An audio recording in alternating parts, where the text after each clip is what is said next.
Bien, mes chers collègues, nous reprenons nos travaux. Monsieur le rapporteur général, chers collègues, nous recevons ce matin Monsieur François Villeroy de Galhau, gouverneur de la Banque de France. Je me permets de vous saluer, Monsieur le gouverneur, de vous remercier de votre présence, évidemment de vous adresser ainsi qu'à l'ensemble des personnels de la Banque de France, et au nom de notre commission, mes meilleurs voeux pour cette nouvelle année. Votre audition ce matin a un caractère relativement traditionnel, puisque nous avons pris l'habitude depuis des années de vous retrouver au mois de janvier. À noter que l'année dernière, après votre reconduction du mois d'octobre, nous avions reçu le directeur général de la statistique des études économiques internationales de la Banque de France dans le cadre d'une table ronde, aux côtés notamment de l'INSEE, pour évoquer le sujet de l'inflation et de ses conséquences. L'importance de ce sujet est loin de s'être estompée, comme le montrent vos préoccupations, vos prévisions macroéconomiques les plus récentes, qui indiquent que l'inflation et l'indice des prix à la consommation harmonisé devraient atteindre 6% en 2023, soit le même niveau qu'en 2022. De façon générale, le contexte macroéconomique reste fortement dégradé, en raison notamment de la persistance de la crise énergétique, mais aussi d'une politique monétaire de plus en plus restrictive, mise en œuvre, vous aurez l'occasion de nous en rendre compte, pour maîtriser l'inflation des prix. Ainsi, en 2023, selon vos prévisions, la croissance du PIB devrait se limiter à 0,3%, ce qui, bien sûr, est faible, et laisse en définitive peu de marge de manœuvre pour encaisser les chocs que nous pourrions subir. Au-delà des considérations macroéconomiques, vous avez insisté à plusieurs reprises dans vos prises de position publiques sur la nécessité pour les gouvernements de limiter rapidement le déficit budgétaire, compte tenu de la dégradation de leurs conditions de financement. Là encore, nous serons sensibles à votre expression sur un sujet qui relève de la politique budgétaire, mais qui n'est naturellement pas sans intérêt pour les banquiers centraux et pour nous tous. Figure également au nombre de vos attributions la régulation du secteur bancaire, et nous serons sur ce point également heureux de vous entendre, tant sur les conséquences de la remontée des taux sur l'accès des entreprises et des ménages au crédit que sur la santé du secteur bancaire et corrélativement sur l'état des travaux sur la transposition des accords internationaux de Bâle III. Il semble que les choses s'accélèrent puisque le Conseil de l'Union européenne a trouvé un accord sur le sujet en novembre dernier. Donc, beaucoup de sujets, ce qui fait que je vais vous céder la parole sans plus attendre, Monsieur le gouverneur, avant évidemment de prendre les questions de nos collègues. Cette audition est, comme il est de tradition, bien évidemment retransmise sur le site internet du Sénat. Monsieur le gouverneur. Monsieur le Président, Monsieur le rapporteur général, Mesdames et Messieurs les sénateurs, c'est moi qui vous remercie, sincèrement, Monsieur le Président. C'est une tradition, comme vous l'avez rappelé, mais cela ne diminue en rien le plaisir de ma part et j'espère l'intérêt de ce rendu compte devant la représentation nationale. Alors évidemment, dans cette période, je formule tous mes voeux les plus chaleureux pour vous et ceux qui vous sont chers, pour notre pays, éprouvé comme toute l'Europe par la guerre à ses portes et la crise énergétique qui en a découlé. Ce contexte génère beaucoup d'incertitudes, vous l'avez dit. J'essaierai néanmoins, dans ce propos introductif, de donner 3 séries de repères pour l'année qui s'ouvre, de répondre ainsi à un certain nombre des questions que vous avez évoquées, mais on pourra évidemment prolonger dans la suite de notre discussion. Premièrement, sur la conjoncture et l'inflation, ensuite sur le financement de l'économie et la situation de nos entreprises, et enfin sur l'adaptation durable à cette nouvelle donne. Alors sur la conjoncture, si je devais résumer d'une phrase, je dirais que jusqu'à présent, l'activité nous a plutôt surpris en bien et l'inflation plutôt surpris en mal. L'économie française a résisté avec une croissance qui devrait s'établir à 2,6% en 2022. Cette résilience meilleure que prévue vaut également pour la zone euro. Nous venons à la BCE de relever la prévision de croissance 2022 à 3,4%.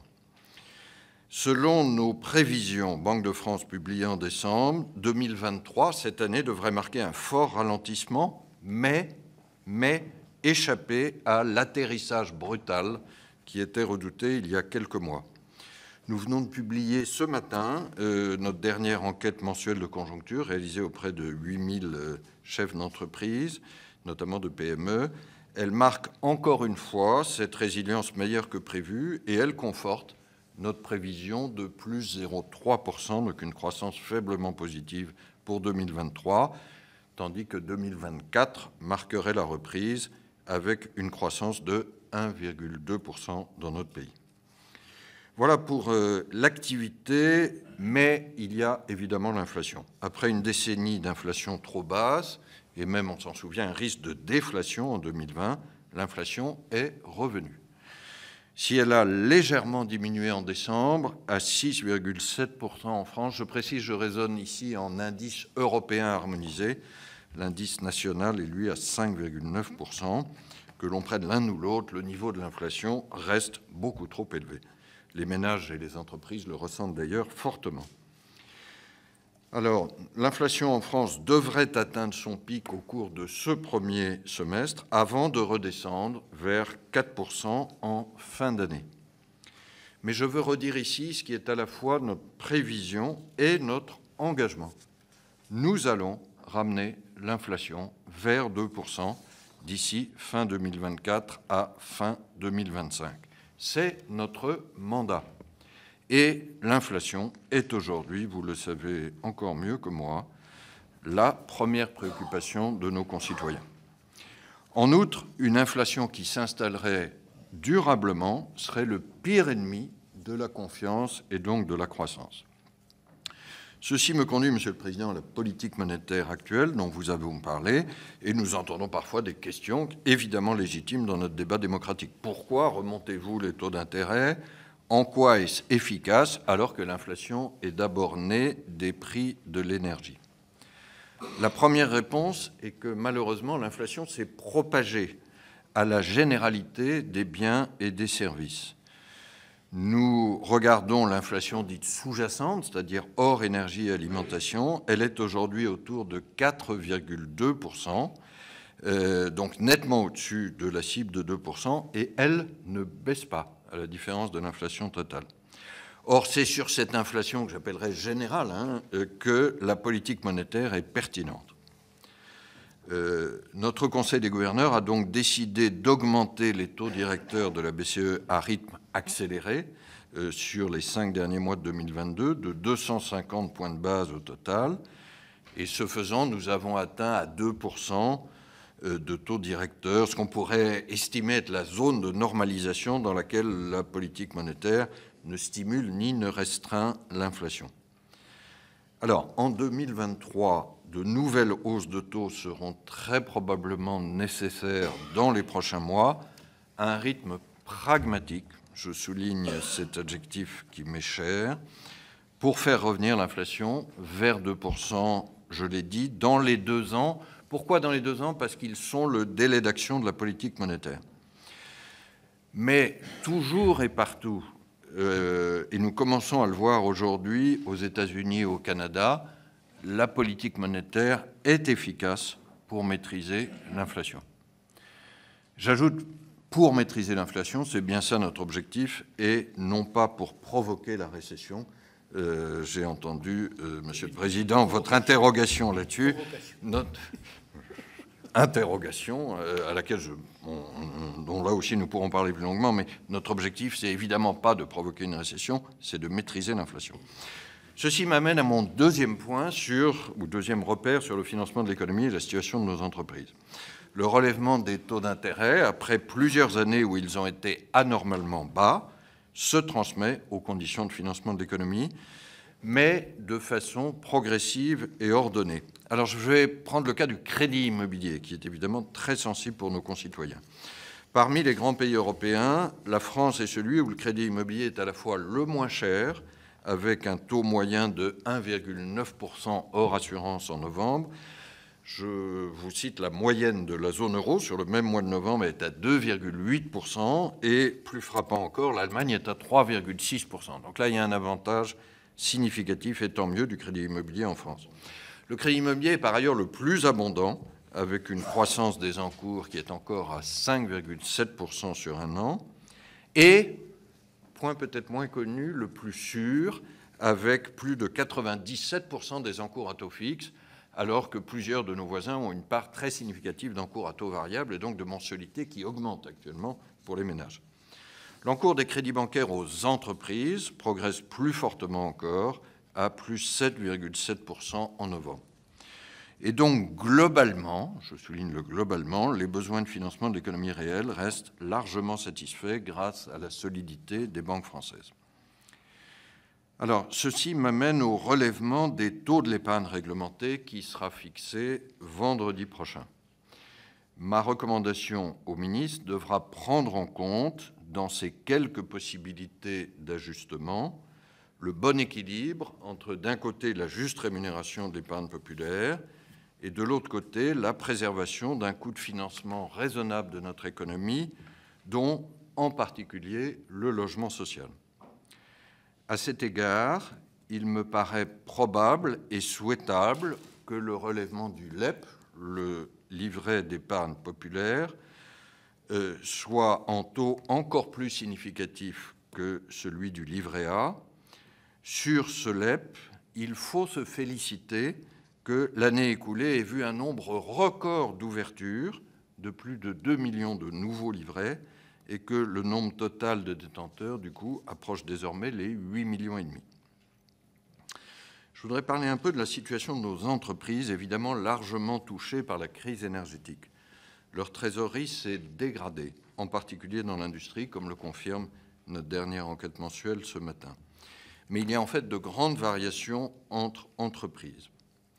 Alors nous sommes extrêmement vigilants sur l'allongement des délais de paiement aux PME et TPE de la part de certaines entreprises de plus grande taille. Ce n'est évidemment pas acceptable. Quelques éclairages à cet égard. Selon nos estimations, ce serait 16 milliards d'euros de trésorerie qui seraient indûment captés par certaines de ces grandes entreprises.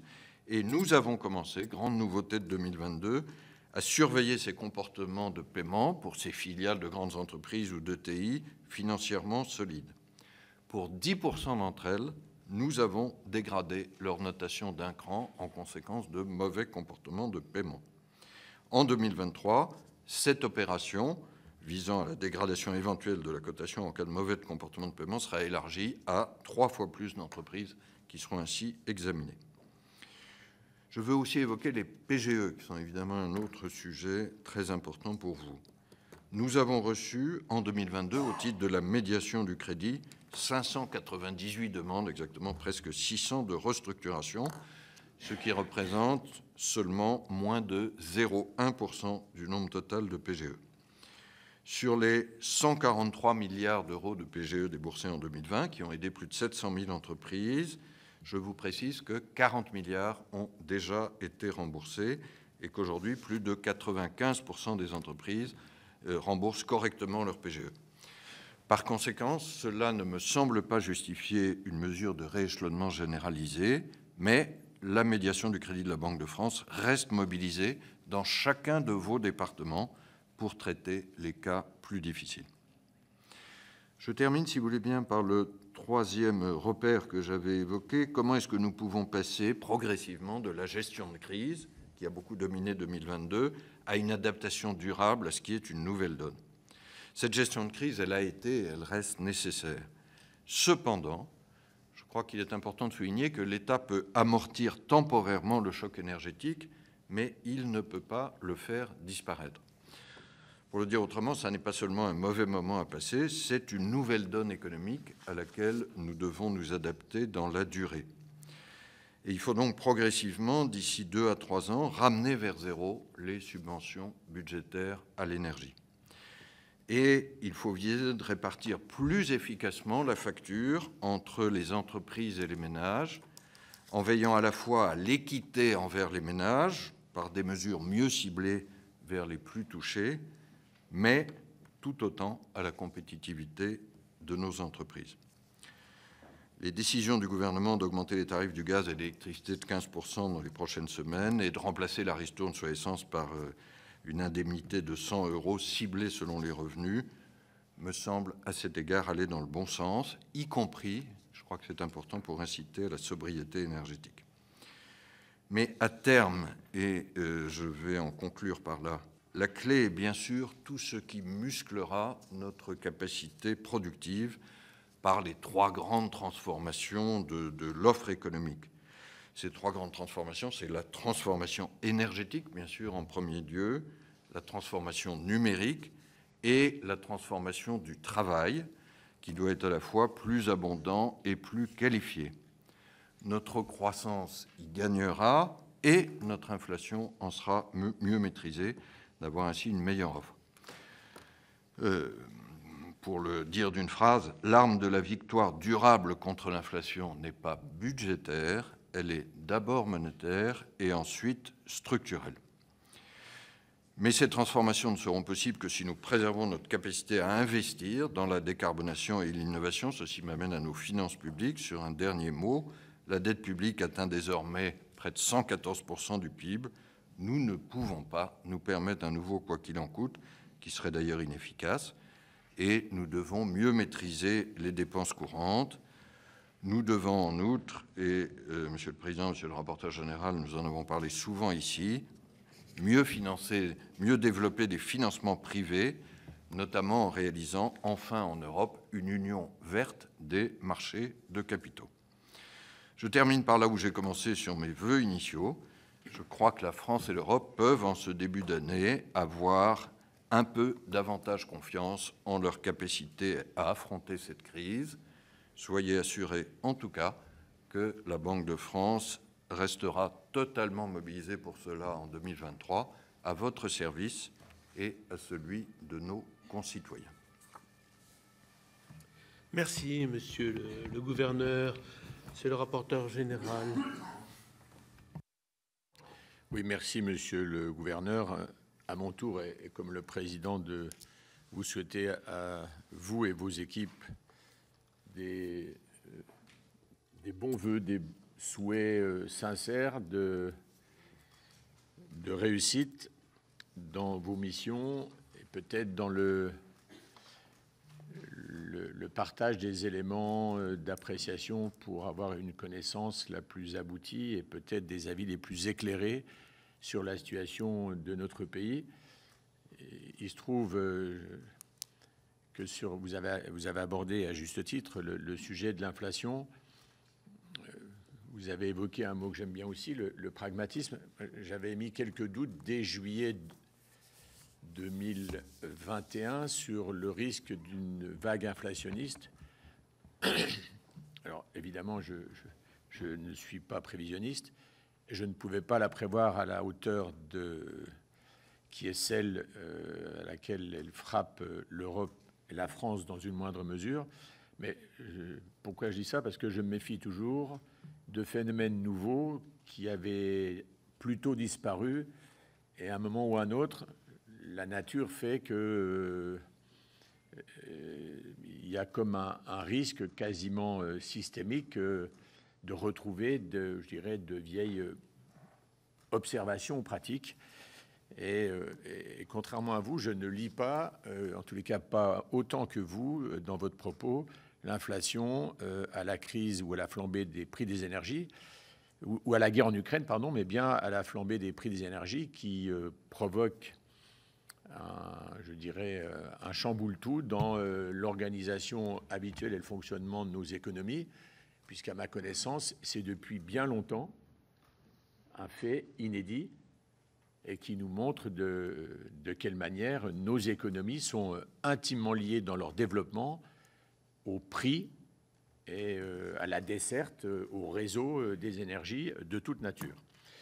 Je vais aborder rapidement 3 questions, Monsieur le gouverneur. Le premier, vous l'avez abordé également sur la question de l'immobilier.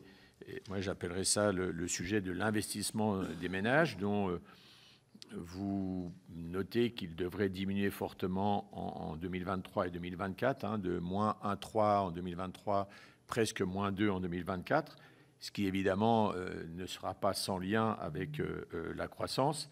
vous l'avez évoqué, remontée des taux d'intérêt. Vous avez récemment proposé de réunir les acteurs concernés afin de revoir éventuellement les règles d'actualisation du taux d'usure, notamment en passant à une révision qui pourrait être mensuelle.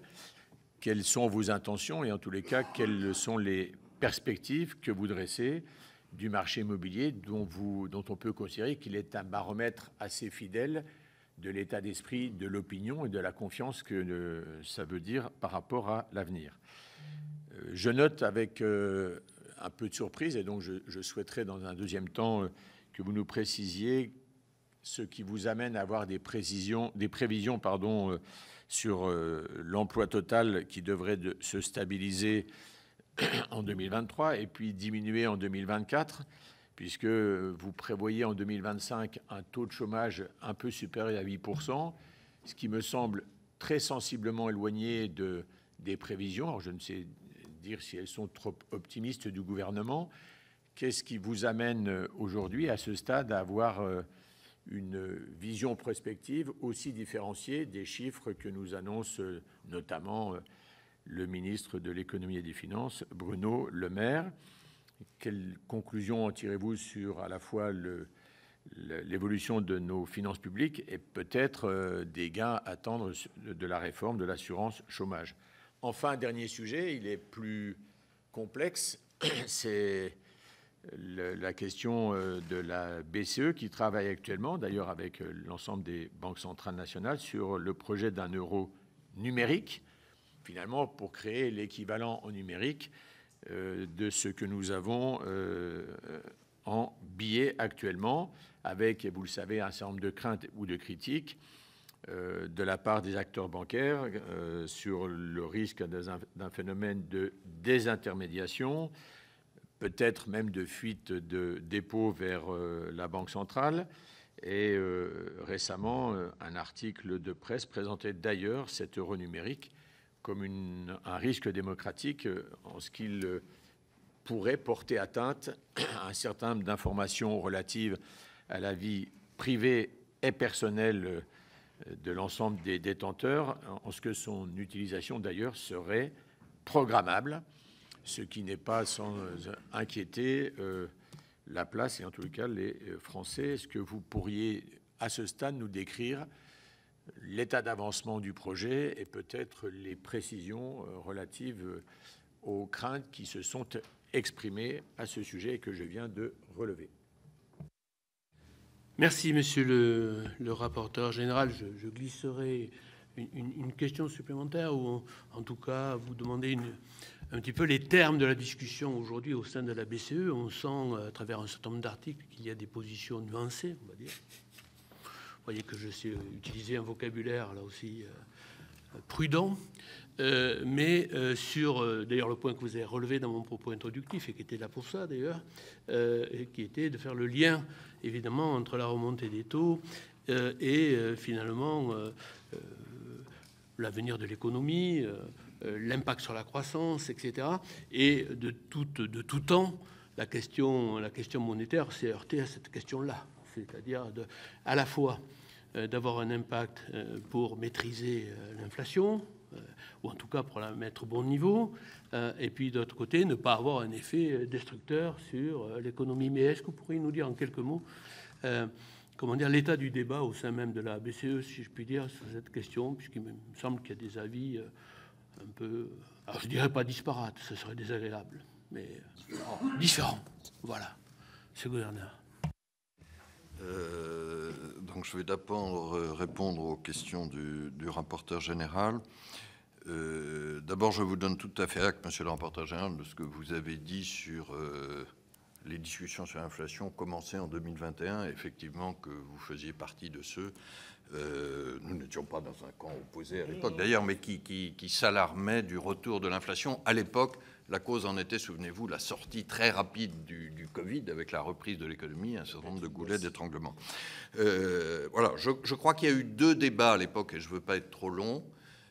Est-ce que c'est un phénomène temporaire? Et les entreprises elles-mêmes, dans la même enquête mensuelle de conjoncture que je citais, Il y a un an, les entreprises s'attendaient à ce que ces difficultés d'approvisionnement disparaissent très largement d'ici la fin de l'année 2022. Bon. Et puis là-dessus est arrivée l'Ukraine. Et d'autre part, est-ce que c'est juste un choc sur les coûts, sur l'offre, pour employer le terme économique, ou est-ce que c'est quelque chose qui se diffuse plus largement ? Et je crois que là-dessus, évidemment, l'invasion russe de l'Ukraine a entraîné le fait qu'un choc temporaire est devenu durable. Et je ne vous cache pas que notre inquiétude collective, la mienne personnelle, s'est beaucoup accrue au printemps dernier quand nous avons vu qu'il y avait un phénomène de diffusion. C'est pour ça que j'ai beaucoup insisté dans mon propos introductif sur l'inflation sous-jacente, c'est-à-dire hors énergie et matières premières. Pour prendre l'exemple des services, les services sont peu touchés par le choc énergétique et pourtant, l'inflation des services s'est accélérée. Donc je crois qu'il s'est passé quelque chose dans l'économie, dans la psychologie collective, qui fait que l'inflation qui avait été effectivement oubliée est revenue dans les comportements, y compris de fixation des prix. C'est ça qui justifie la réaction de la politique monétaire. Je reviendrai à la question du président. Alors, sur les 3 questions plus spécifiques que vous avez posées, à propos de l'immobilier, il y a effectivement, nous prévoyons un recul limité de l'investissement des ménages, enfin des acquisitions immobilières, mais après des années exceptionnellement favorables. Hein. C'est pour ça que j'ai cité une moyenne de longue période. Si vous rapportez le taux de 1,9% que j'ai cité en novembre, il se compare à une moyenne de longue période de 3% sur les 20 dernières années. On a un peu oublié ces références, mais c'est plutôt ça la normalité. Pour vous donner une autre illustration, si je regarde la production de nouveaux crédits immobiliers, elle était en 2015 de 120 milliards d'euros. Considérez que ça, c'est peut-être une année à peu près normale ou de référence. Et elle a constamment accéléré au cours de ces années de taux bas, puisqu'en 2022, on a maintenant le chiffre, elle est de 220 milliards d'euros, donc presque le double, alors même qu'on a vu un début de normalisation en fin d'année. Donc c'est vrai qu'il va y avoir une petite baisse, mais c'est par rapport à des niveaux qui étaient extrêmement élevés. Vous avez posé la question du taux de l'usure. Alors c'est un débat qui effectivement a fait couler beaucoup d'encre. Là, nous considérons que le rôle de la Banque de France est modeste, mais essentiel, c'est d'appliquer la loi. Je le dis ici avec beaucoup de gravité. La loi dit en la matière la chose suivante. C'est que le taux de l'usure, dont je rappelle qu'il est destiné à protéger les emprunteurs contre des taux anormalement élevés. On a beaucoup entendu les prêteurs dans ce débat, on n'a pas beaucoup entendu les emprunteurs. Mais nous sommes là pour être à l'écoute de tous et pour faire appliquer la loi. La loi dit que ce taux de l'usure est fixé trimestriellement à 4/3 des taux observés dans le trimestre précédent. C'est au fond assez simple et notre rôle est de calculer. C'est vrai que j'ai subi beaucoup de pression de la part de représentants des prêteurs divers, que je ne nommerai pas, pour dire qu'il faut remonter plus vite le taux de l'usure. Je ne crois pas que ce soit souhaitable. Voilà, je le dis très simplement, parce que c'est la loi et parce qu'il faut une remontée progressive, ordonnée, pour protéger les emprunteurs. Ce qui est en question aujourd'hui, vous y avez fait légitimement allusion, monsieur le rapporteur général, c'est un éventuel ajustement technique, c'est-à-dire au lieu de faire cet ajustement une fois en fin de trimestre avec une grosse marche, puisque nous avons remonté le taux de l'usure en gros de 0,5%, fin septembre puis fin décembre, on ferait 3 plus petites marches mois par mois en regardant les 3 mois précédents à chaque fois. C'est un ajustement technique. Je considère qu'il peut être justifié s'il est souhaité par les professionnels du crédit que nous consulterons à cet égard. Si c'est un progrès collectif, je crois qu'on est tout à fait dans l'esprit de la loi. Sur l'emploi, alors j'avoue que je n'ai pas regardé précisément les précisions du gouvernement. Ce que je veux simplement relever, ça c'est plutôt une bonne nouvelle de l'économie française et européenne en général, c'est que j'ai dit que l'activité nous avait parfois surpris en bien, mais l'emploi nous a toujours surpris en bien depuis 3 ans. L'emploi résiste beaucoup mieux que l'activité économique. Je vous cite des chiffres parce qu'ils sont assez frappants. En 2020, alors il y avait eu une baisse d'emploi en 2020, bien sûr, avec le choc Covid, mais en 2021, l'économie française a fait plus que rattraper les baisses de 2020, puisqu'elle a créé 840 000 emplois. C'est un chiffre qu'on n'avait pas vu depuis très longtemps sur un an. Et en 2022, ça s'est un peu ralenti, l'économie est un peu moins dynamique, mais on est quand même à 300 000 emplois créés sur les 3 premiers trimestres. Voilà. Donc, c'est vrai qu'avec la croissance très faiblement positive de 2023, on prévoit une légère remontée du chômage, mais assez limitée. Je n'exclus pas que là, nous nous trompions un peu par le bas, parce que nous avons toujours eu des surprises par le haut. Reste la question de l'euro numérique, qui mériterait de longs développements en soi, et je vais simplement dire où nous en sommes au sein de l'eurosystème, pourquoi est-ce que nous considérons ce qui est un projet. Donc c'est un projet qui a été lancé autour de Christine Lagarde, avec un prototype qui est aujourd'hui étudié, dont nous tirerons les leçons fin 2023, début 2024, donc d'ici un an en gros. Et si nous décidions, je souligne le si, une généralisation, il faudrait encore 3 ans environ, donc fin 2026, début 2027. Pourquoi est-ce que nous regardons ceci? Parce qu'il y a un certain nombre d'innovations dans le champ des paiements et de la monnaie. Alors c'est la blockchain, c'est la possibilité d'échanger à la fois des flux d'argent, mais aussi des données et des informations associées. Et sans rentrer dans les détails, comme nous le savons tous, ces innovations sont aujourd'hui purement portées par des acteurs privés. C'est les fameux cryptos. Et là, je ne parle pas du Bitcoin, qui est un instrument avant tout spéculatif, mais souvenez-vous du projet de Libra de Facebook, aujourd'hui abandonné, mais qui peut revenir de la part d'autres acteurs, et de toute une série d'acteurs privés qui disent « moi, j'ai moyen que vous échangiez à la fois des flux de paiement et grâce à des technologies numériques, des données associées ». Il nous semble que ce potentiel est prometteur, y compris pour les particuliers, et que dans la tradition de la monnaie, il y a toujours un partenariat entre public et privé. On n'a jamais laissé le monopole des innovations sur la monnaie aux acteurs privés. Et là, il y a un enjeu démocratique, mais un peu dans l'autre sens. Je prends tout à fait au sérieux la question sur les données privées, mais l'idée que nous privons les citoyens d'innovations technologiques importantes associées à de la monnaie publique, souveraine, avec toutes ses caractéristiques de solidité, et serait, je crois, regrettable, en tout cas mérite étude. Les citoyens ne sont pas condamnés à de la monnaie privée pour avoir les meilleures innovations technologiques. Après, il y a un certain nombre de questions sur le comment tout à fait légitimes. Je voudrais rassurer les représentants de la nation et puis les professionnels. Il ne s'agit absolument pas de désintermédier les banques. Je sais que certains titres de la presse internationale en mal de sensation ont titré ça. C'est faux. C'est faux. D'abord parce que les encours de cet euro numérique seraient probablement plafonnés, limités. Il ne s'agit pas de vider les comptes bancaires, pour être clair. Ensuite, parce qu'ils seraient très probablement distribués par les banques. Nous avons arrêté à la Banque de France d'avoir des comptes de particuliers en 2004. Nous n'avons aucune intention de recommencer. Ce qui est peut-être une dernière réponse à la question sur la protection de la vie privée que vous posiez, et qui est évidemment clé. Il ne s'agit pas que la Banque centrale puisse avoir accès à des données sur les citoyens, encore moins à leur programmation de dépenses. Peut-être dernière précision, mais vous comprenez bien qu'à nos yeux, c'est une question ouverte. Mais j'ai essayé de dire pourquoi je me méfie toujours de l'idée que le monopole de l'innovation est réservé aux acteurs privés. Et tout à fait entre nous, ces acteurs privés ne sont pas européens. Je n'ai pas besoin de nommer les émetteurs possibles de crypto ou les big tech.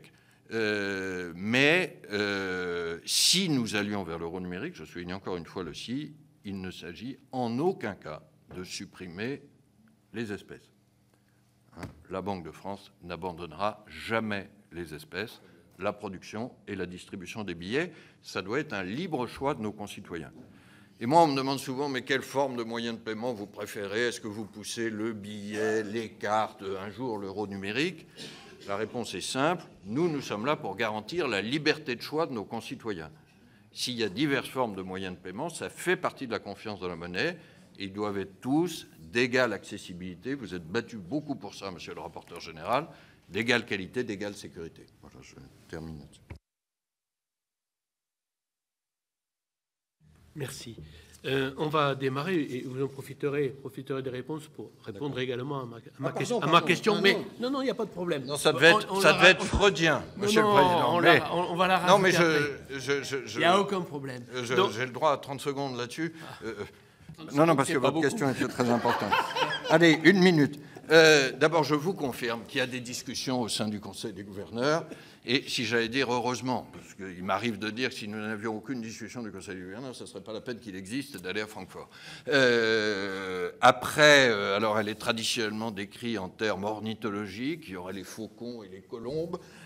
J'aime pas beaucoup cette discussion, je considère que je ne suis pas un oiseau dans cette codification, et moi je me décris toujours comme un pragmatique, c'est-à-dire je ne crois pas qu'il faut que nous ayons de position déterminée à l'avance. Il y a ceux qui sont toujours partisans de monter les taux d'intérêt et ceux jamais.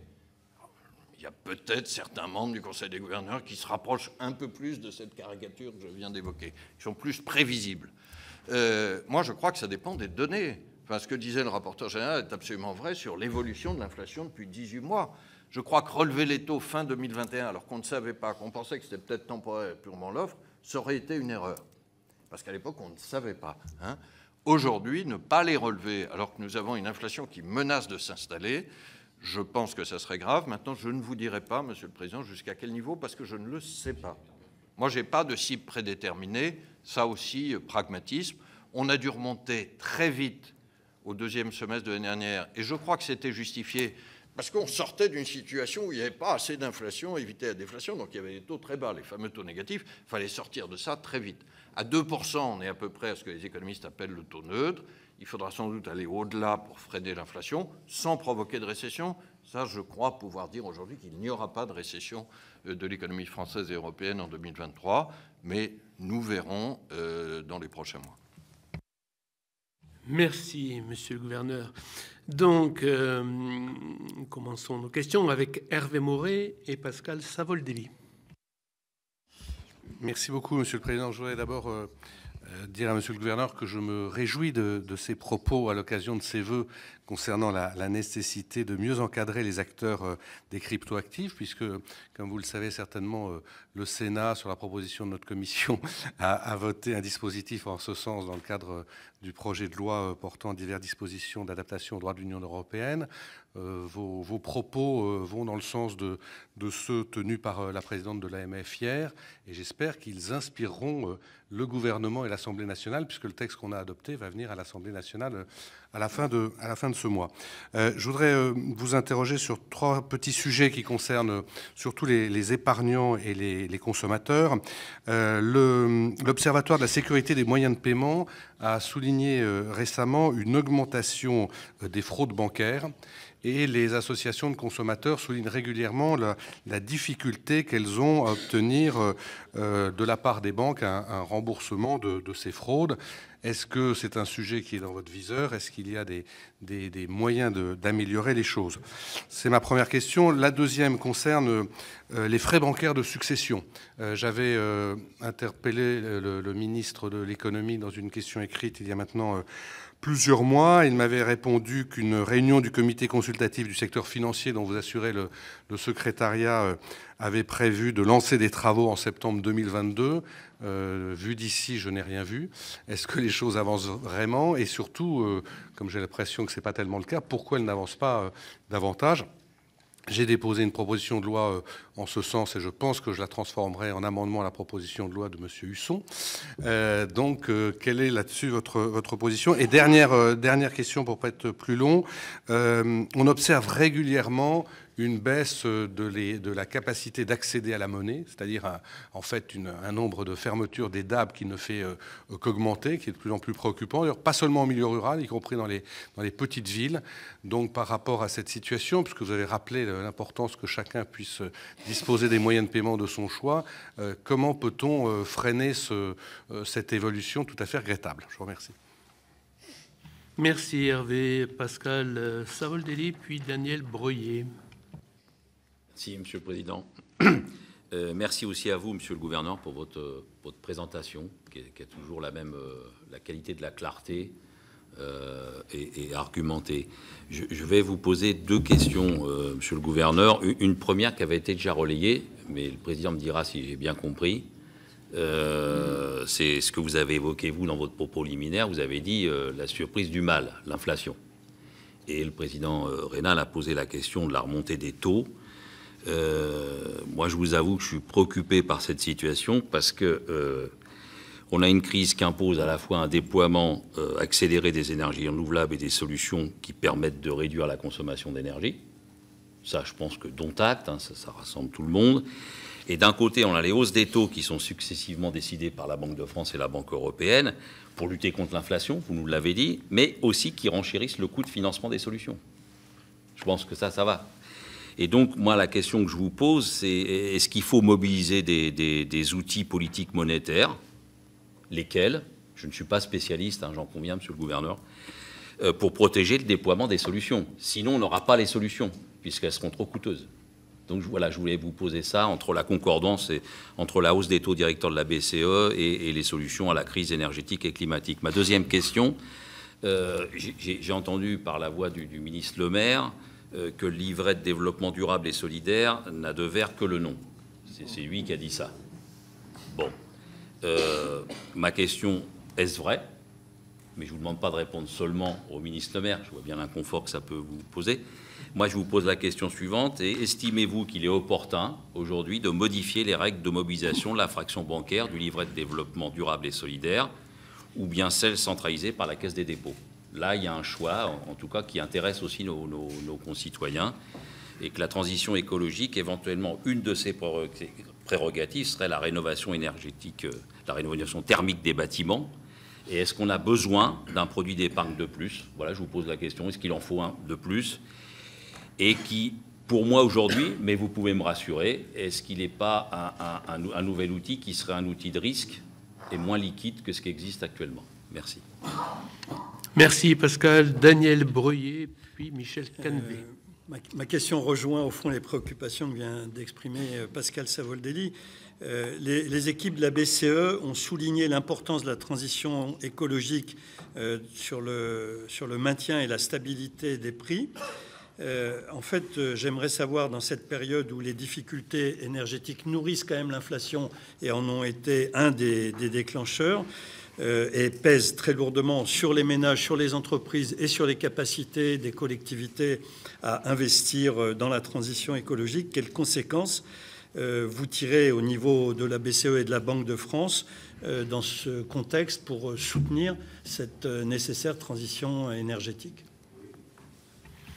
Merci Daniel. Michel Canevet, puis Christian Billac. Merci, Monsieur le Président. Monsieur le Gouverneur, quand je vous écoute, j'ai un peu le sentiment que vous souhaitez brider le développement du crédit immobilier dans notre pays. C'est aussi un peu le ressenti que j'ai à entendre un certain nombre de responsables publics. Or, je suis de ceux qui considèrent qu'au contraire, nous avons besoin d'aller beaucoup plus loin dans le crédit immobilier, puisque nous avons de réels problèmes de logement dans notre pays auxquels il faut apporter des réponses. Et je n'ai pas le sentiment que cela puisse être apporté uniquement par les investissements publics. On le voit bien dans un contexte de renchérissement du taux du livret A et donc des conséquences sur le niveau du coût des prêts aux opérateurs publics, la difficulté aussi à mobiliser les entrepreneurs du bâtiment, et puis donc à solvabiliser les opérations. Et je voulais vous demander s'il ne fallait pas au contraire continuer à faire confiance aux épargnants au secteur privé pour pouvoir répondre aux défis du logement dans notre pays.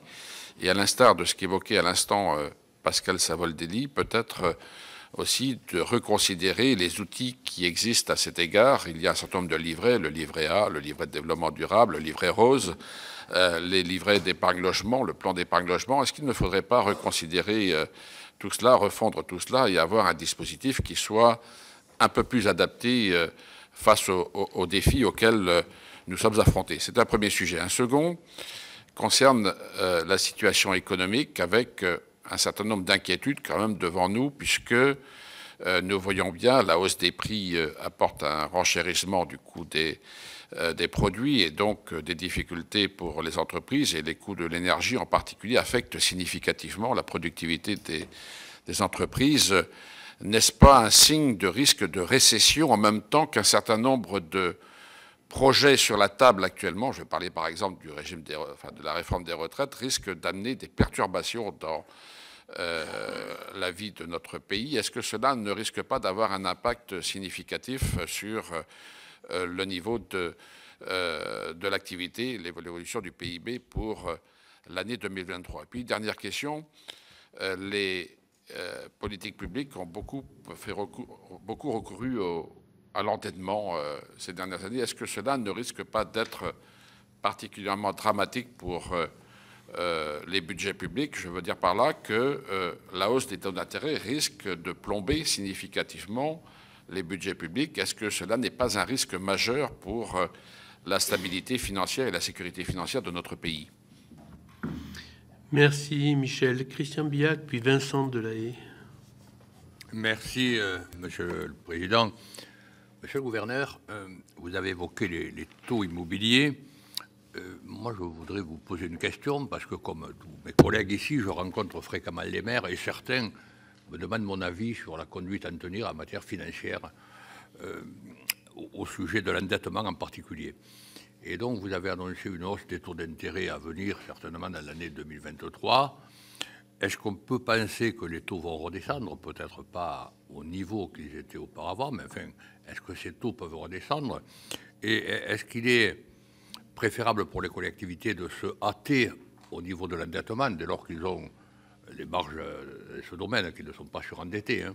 Est-ce que les collectivités ont intérêt de financer dès maintenant par emprunt leur budget, ou est-ce qu'il est préférable d'attendre les taux meilleurs, puisque vous annoncez parallèlement une baisse de l'inflation, donc il devrait entraîner aussi une baisse des taux d'intérêt sur 2024. Voilà donc, qu'est-ce que je peux répondre à ces maires, souvent des maires ruraux qui ne sont pas des spécialistes financiers, et qui se tournent vers moi ou vers mes collègues pour dire qu'est-ce que je peux faire en matière d'endettement? Merci Christian. Vincent Delahaye, puis Emmanuel Capu. Merci Monsieur le Président. Oui, Monsieur le Gouverneur, une question très simple. Vous nous avez dit tout à l'heure que les outils de lutte contre l'inflation n'étaient pas budgétaires, donc je partage, mais qu'ils étaient monétaires et structurels. Alors monétaire, je comprends parfaitement, structurel, je ne sais pas trop ce que c'est. Donc si vous pouviez m'expliciter un petit peu ces outils structurels, ça m'intéresserait. Question courte. Merci, merci Vincent. Donc Emmanuel Capu, puis Sylvie Vermeillet. Merci Monsieur le Président. Moi j'ai trois questions. La première a été un petit peu abordée par Michel Canvet, c'est celle du risque de récession. Vous nous avez dit que vous étiez assez confiant pour le moment, je crois, vous avez dit, sur ce risque de récession en France. Pourtant, c'est vrai que la Banque mondiale est assez inquiète et nous dit quand même que dans 95% des États du monde, les prévisions seront dégradées et il y a une dégradation importante des prévisions. Donc comment est-ce que votre analyse s'articule avec celle de la Banque mondiale? Ça, c'était ma première question. La deuxième question porte sur la productivité des entreprises. Vous nous avez dit également que vous n'êtes pas inquiet sur la capacité de remboursement, notamment des PGE, par les entreprises françaises, compte tenu de leur solvabilité. Mais ne craignez-vous pas que cela impacte pour le coup leur capacité d'investissement, comme pour les collectivités territoriales d'ailleurs? Et est-ce que vous avez un outil d'analyse sur cette dégradation éventuelle de la productivité de nos entreprises qui doivent faire face à une augmentation du crédit et au remboursement des prêts qu'ils ont contractés par le passé? Et la troisième question très rapide, vous avez parlé du taux d'usure. Que pensez-vous du taux d'usure vert? Très simple. Donc d'un taux d'usure différencié pour favoriser notamment la rénovation énergétique. C'est une demande qui est formulée par certains. Merci Emmanuel. Sylvie Vermeillet, puis Gérard Longuet. Merci Monsieur le Président. Monsieur le Gouverneur, je voudrais aborder deux sujets très différents. Le premier, compte tenu du contexte mondial de l'inflation, du coût de l'énergie, quel est le regard de la Banque de France sur l'enjeu du zéro artificialisation nette? Est-ce que pour vous, ce n'est pas un enjeu contradictoire avec le développement nécessaire qui devient contraint aujourd'hui? Et deuxième question, en tant que rapporteur spécial des régimes sociaux et de retraite, comment est-ce que vous abordez la fin du régime spécial Banque de France? Il y a 2 ans, Laurent Pietraszewski déclarait que le régime spécial Banque de France perdurerait. Il me semble que les salariés de la Banque de France avaient consenti à des efforts ou salariaux au profit de la caisse de réserve des employés. Comment est-ce que vous abordez cette annonce d'hier avec la fin du régime Banque de France? Merci. Merci Sylvie. Gérard Longuet, donc suivi de Vincent Capo-Canella. Merci Monsieur le Président. Monsieur le Gouverneur, les 30 dernières années ont été marquées par une inflation réduite liée à la mondialisation, si l'on accepte la crise de 2008, où nous avons eu en effet une montée très forte des taux d'intérêt. Mais les taux d'intérêt ont été, en Europe et en France, plutôt modestes, en raison de cette certitude d'une maîtrise des prix par la concurrence internationale. Pensez-vous que c'est pour ces 20 ou 30 prochaines années la perspective d'une décarbonation énergique conduite par les nations responsables ne va pas aboutir nécessairement à une inflation en donnant de la valeur à des investissements dont la productivité est indispensable, certes, à l'harmonie climatique, mais qui représente un coût sans représenter nécessairement une production. Merci Gérard. Vincent Capo-Canella, puis Éric Bocquet. Merci Monsieur le Président. Monsieur le Gouverneur, dans votre propos, on le comprend, il y a naturellement et fonctionnellement, institutionnellement, dirais-je, une part de confiance relative, une part de vigilance, peut-être que nous, on devrait dire d'inquiétude, en essayant de décrypter vos propos. Alors, confiance sans doute sur l'activité, sur l'objectif, vous nous dites, apporté de réduction de l'inflation, et puis vigilance ou inquiétude sur la dette, sans doute. Alors, la question qu'on peut se poser, peut-être, c'est celle de la qu'on doit se poser, plutôt, c'est celle de la soutenabilité de l'augmentation des taux. Et ne devrions-nous pas collectivement, et peut-être que la Banque de France ne devrait-elle peut-être pas être plus active, plus insistante sur les risques que nous courons aujourd'hui, sur l'alerte? Comment concilier l'augmentation des taux et la situation propre des finances publiques françaises? Alors là-dessus, on est sans doute un peu dans une situation compliquée en Europe, et sans doute que vous l'êtes dans le Conseil des gouverneurs, pour ce qui nous concerne. Première question. Deuxième question, le scénario d'une quantité de travail supplémentaire, d'une augmentation de la quantité du travail, vous paraît-il de nature à permettre, est-il suffisant pour permettre de sortir de cette spirale-là? Est-ce que ça va être le remède? Vous nous avez certes dit qu'il fallait essayer de contenir les dépenses courantes, mais est-ce que vous croyez à ce scénario qu'on nous avance souvent en nous disant mais tout va se régler avec une augmentation de la quantité de travail? Merci Vincent. Éric Bocquet, puis Patrice Joly. Oui, merci Monsieur le Président. Merci Monsieur le Gouverneur pour vos propos introductifs. Une première question, vous avez évoqué le sujet des crypto-monnaies. Il en a été beaucoup question ces dernières semaines avec l'effondrement de la plateforme FTX aux États-Unis. J'ai cru comprendre que vous appeliez de votre côté à une plus grande régulation de ce type d'activité. Alors, est-ce que vous considérez que c'est un accident de parcours, un épiphénomène ou un problème beaucoup plus profond qui nécessiterait qu'on l'appréhende de manière politique au sens large? Une entreprise partie de rien qui a très vite atteint un niveau de capitalisation boursière de 3 000 milliards de dollars. Bon, une vraie question, donc avec tous les risques que ça peut générer. La deuxième question, c'est sur la dette souveraine. Avec sa politique de rachat d'actifs de dette des États, la Banque Centrale Européenne détenait, enfin je crois savoir, mais vous confirmerez, c'est pour ça que je voulais vous interroger là-dessus, entre 20 et 25% de la dette française, c'est bien cela. Alors ma question est la suivante, comment cette dette... Comment ? Banque de France, oui. Comment cette dette va être gérée au niveau de la BCE par rapport à nous, l'État? Et autre phénomène qu'on avait observé au plus fort de la crise Covid, on avait constaté que l'épargne des Français, enfin en tout cas de ceux qui peuvent épargner, avait augmenté de manière sensible pour des raisons évidentes de non-consommation à la fin de l'année 2020-2021. Et je crois qu'on avait atteint un chiffre de 150 milliards supplémentaires. Voilà, vous confirmez ce chiffre. Et ça m'amène à réfléchir un peu au financement de la dette d'un État. Et je pense notamment à la situation des Japonais, qui n'a rien de comparable à nous, mais quand même qui fait réfléchir. La dette japonaise, elle est à 250% du PIB du Japon, mais elle est détenue à 85% par des investisseurs japonais institutions et particuliers aussi. Alors, est-ce que cette épargne des Français ne pourrait pas être l'occasion d'imaginer un autre type de financement d'un État comme le nôtre, en tout cas pour une partie, de manière à se défaire un peu de l'emprise des marchés financiers qui financent allègrement notre dette, puisque nous allons réemprunter cette année 270 milliards d'euros, comme vous le savez. Merci.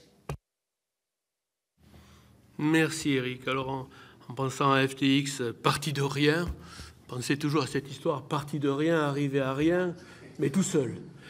Bon, c'était, je ne sais pas si ça vous rappelle des choses. Bon, voilà. Alors Patrice Joly, puis Victorin Lurel. Très bien, merci Monsieur le Président, merci Monsieur le Gouverneur pour votre intervention liminaire. Deux sujets. Le premier, on est souvent très attentif à l'endettement public. En tout cas, dans le débat public, c'est généralement ce qui est le plus souvent évoqué. Un peu moins au regard, enfin, sur l'endettement privé. Et deux questions. Avez-vous une idée des risques de défaillance s'agissant de l'endettement des ménages, au regard de l'évolution notamment du coût de l'argent et donc de la dette des ménages? Et puis, s'agissant des entreprises, ça a été un peu évoqué précédemment, aujourd'hui, les entreprises françaises sont globalement plus endettées que les entreprises des pays occidentaux. Au regard des besoins d'investissement qui ont été réalisés, qui sont nécessaires et qui ont déjà été évoqués, pensez-vous qu'il y a ou des difficultés à réaliser ces investissements ou des risques complémentaires qui pourrait concerner les entreprises françaises au regard de l'évolution du coût de l'argent? C'est le premier point. Le deuxième concerne le taux d'usure.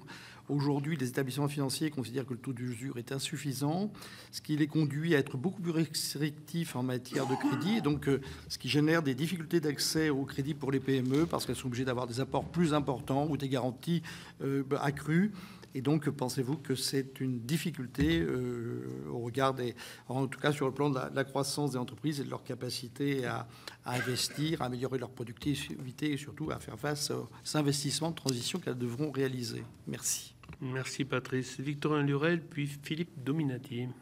Oui, merci Monsieur le Président. C'est juste une demande d'éclairage sur l'épargne populaire et en particulier sur les plans et les comptes épargne logement.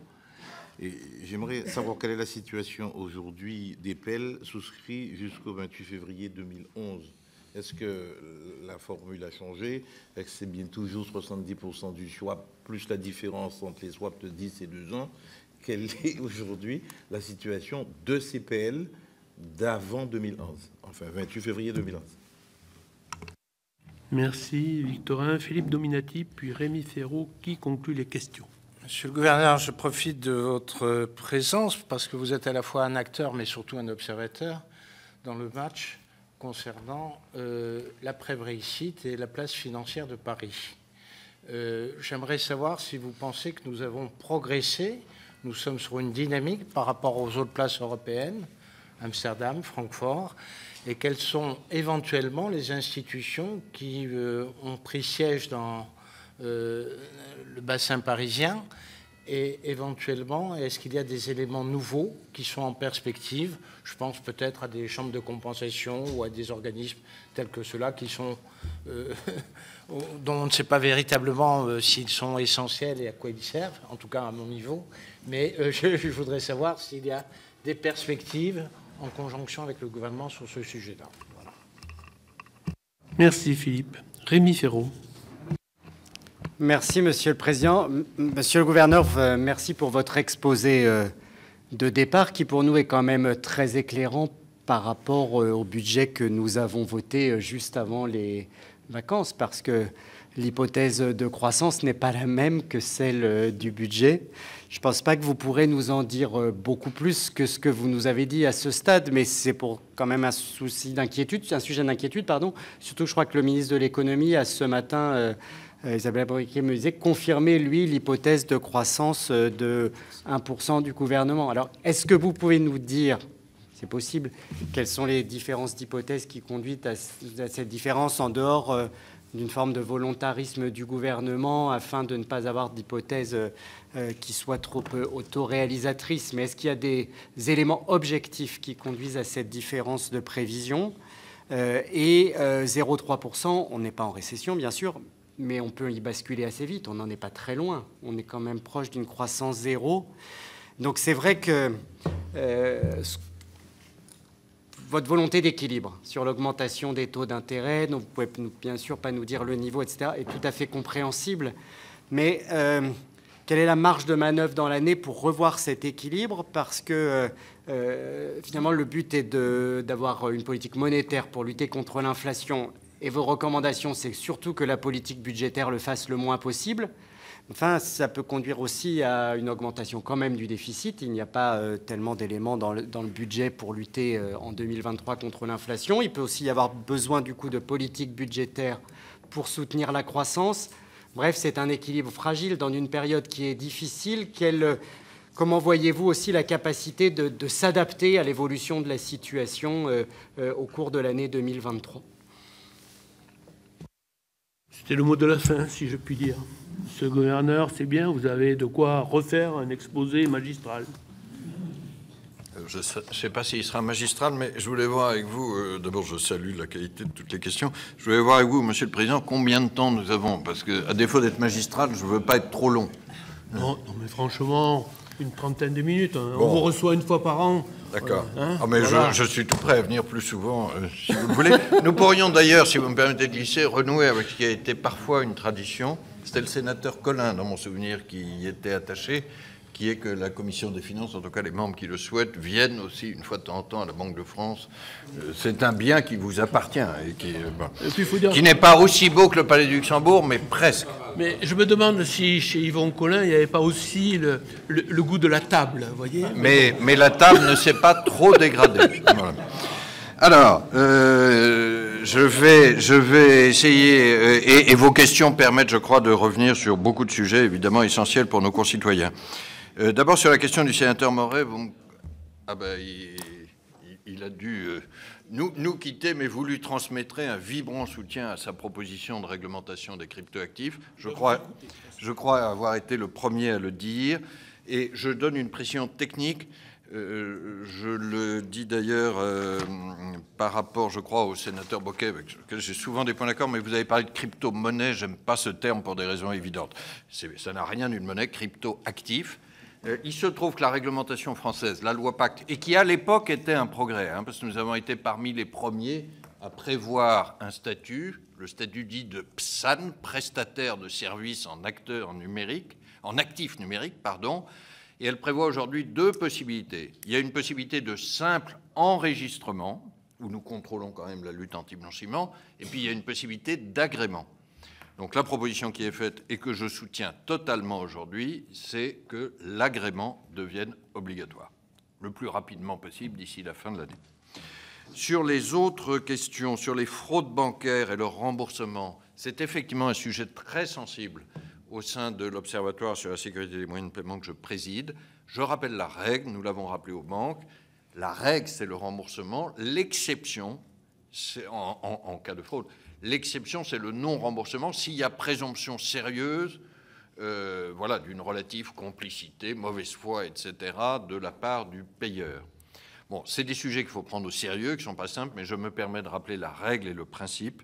Et il faut effectivement, globalement, que ça soit remboursé plus vite. Sur les frais de succession, vous me permettrez de regarder, parce que je suis conscient que c'est un sujet sensible. Je ne l'étais pas, à vrai dire, que les travaux du CCSF n'avançaient pas aussi vite que prévu. Donc là, je vais un peu sonner l'alerte. Sur la capacité d'accès à la monnaie, en particulier aux billets, sujet qui est aussi très cher au rapporteur général et à nous, nous publions chaque année au mois de juillet une étude là-dessus et le taux d'accès de nos concitoyens au DAB est aujourd'hui maintenu. Je vous cite juste un chiffre. Il y a un peu moins de DAB, c'est vrai, mais 99% de nos concitoyens habitent à moins d'un quart d'heure d'un distributeur automatique de billets. Bon. Pourquoi est-ce que le nombre de DAB diminue? Objectivement, ça coûte cher pour les banques et la diminution se concentre dans les villes aujourd'hui. Bon. Nous sommes extrêmement attentifs, et je sais que le rapporteur général l'est, au maintien de la couverture territoriale.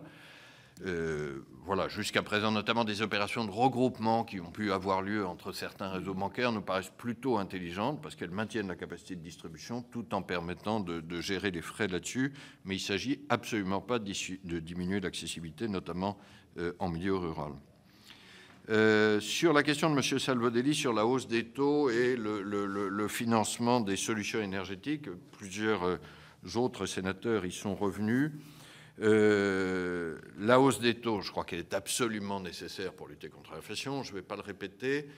Je redis avec beaucoup de conviction, et j'espère partager, qu'il n'y a pas à choisir entre la lutte contre l'inflation et la croissance. Je sais que cette idée existe souvent, mais si nous laissons s'installer l'inflation, c'est le pire ennemi de la croissance dans la durée. Parce que, c'est un ennemi de la confiance. Plusieurs d'entre vous parlaient des investissements des entreprises. Pour un chef d'entreprise, c'est très difficile de prévoir des investissements quand il y a cette incertitude sur l'évolution des prix et la valeur de la monnaie. Donc il faut de la confiance et des repères sur la valeur de la monnaie. Et l'autre raison, c'est que si on laisse s'installer l'inflation modèle des années 70, ça nous amènera à la question historique de Gérard Longuet. Si nous laissons s'installer l'inflation, à ce moment-là, il faudra un remède de cheval pour la faire sortir. Le remède de cheval, un certain nombre d'entre nous s'en souviennent, c'est M. Volcker aux États-Unis qui remonte les taux d'intérêt. Lui, il n'est pas au-dessus de 2%, comme nous allons être. Il est au-dessus de 20%. Et lui provoque une récession forte aux États-Unis. Donc, cet arbitrage inflation-croissance ne joue que dans des situations très graves que notre action a précisément pour but d'éviter. Sur le financement des solutions des transitions énergétiques, et j'y reviendrai à propos d'autres questions sur l'investissement des entreprises, je crois que nous devons mieux organiser le financement européen. J'ai parlé rapidement, à la fin de mon propos, d'une union verte des marchés de capitaux. Je ne veux pas ennuyer la Commission des finances avec les dispositions techniques de l'union des marchés de capitaux. Mais objectivement, c'est un sujet où nous avons beaucoup d'épargne disponible en Europe, beaucoup de besoins de financement en face, et nous n'arriverons pas à mettre ces ressources en face de ces besoins, parce qu'il y a des marchés qui sont beaucoup trop cloisonnés, l'épargne est dans certains pays, les besoins sont dans d'autres. Là, il faut vraiment qu'on avance. Si je pouvais d'ailleurs formuler un souhait, et je sais que le Sénat s'est régulièrement intéressé à l'union des marchés de capitaux, c'est d'y revenir. Je ne vois pas de blocage politique en la matière, je vois peut-être un manque d'intérêt de la part de certains dirigeants européens, mais je crois que c'est une des solutions à la question de M. Salvodelli. Alors, sur un nouveau livret vert LDS, là, je vais peut-être renvoyer à Bercy, parce que j'avoue que c'est plutôt une réflexion de leur côté. Il le faut peut-être. Je suis très sensible à la fin de votre question. C'est-à-dire que j'ai une petite prudence sur l'idée qu'on va résoudre tous les problèmes de l'économie française en multipliant les livrets. En tout cas, vous avez dit que ça serait peut-être avec davantage de risques et peut-être moins liquide, donc plus à long terme. Ça, je crois que c'est une vérité très importante. On ne peut pas à la fois garantir la liquidité des livrets, avoir des taux qui soient trop élevés, on va revenir sur le taux du livret A, et en même temps dire que c'est ce qui va financer toutes les transformations à long terme de l'économie française. Sur la question de M. Mourier, sur la façon dont les banques centrales soutiennent la transition écologique. Alors là, nous pouvons sûrement faire plus, et nous allons faire plus, mais vous me permettrez d'avoir une petite fierté française et européenne. La Banque centrale européenne est totalement pionnière. Nous y avons œuvré avec Christine Lagarde pour verdir la politique monétaire, et on a annoncé en juillet dernier un plan très important là-dessus, alors que malheureusement d'autres banques centrales, le président de la Fed s'est encore exprimé hier, sont un peu le pied sur le frein en la matière. Et la Banque de France, permettez-moi cette petite fierté, dans un classement des 20 principales banques centrales du monde, qui est fait par des ONG totalement indépendantes, et souvent assez critiques par rapport aux institutions publiques que nous sommes, nous arrivons de loin premier des 20. Voilà. Je tiens à votre disposition ce classement. Peut-être qu'avec un peu trop de modestie, nous n'en avons pas assez parlé, parce qu'après tout, c'est un motif de fierté collective, mais nous allons continuer à avancer dans la matière par notre politique monétaire et puis aussi par notre politique de supervision pour inviter les banques et les compagnies d'assurance à de plus en plus verdir leur bilan, et par notre politique d'investissement. On reparlera de la caisse de retraite, madame, tout à l'heure. Sur la question que posait le sénateur Canivet sur le crédit immobilier, alors je m'excuse si j'ai donné l'impression de vouloir le brider. je crois avoir employé aucun mot de synonyme, et je n'ai pas du tout cette intention, et il y a effectivement nombre de besoins. Je crois simplement qu'il faut que nous ayons une cohérence en la matière. J'ai signalé sur le livret A l'actualité de la semaine. Le livret A, c'est à la fois la rémunération des épargnants et le financement du logement social. Bon. Quand on fixe le taux du livret A, il faut bien regarder les deux côtés du paysage. Je crois l'avoir dit à propos de quelques ajustements possibles. Par ailleurs, dans le développement du crédit immobilier, je crois que c'est très important de veiller, le sénateur Joly faisait allusion à propos des risques de défaillance des ménages, à ce que les ménages qui prennent un crédit immobilier ne se retrouvent pas en situation de surendettement. Parce que là, c'est pire que tout.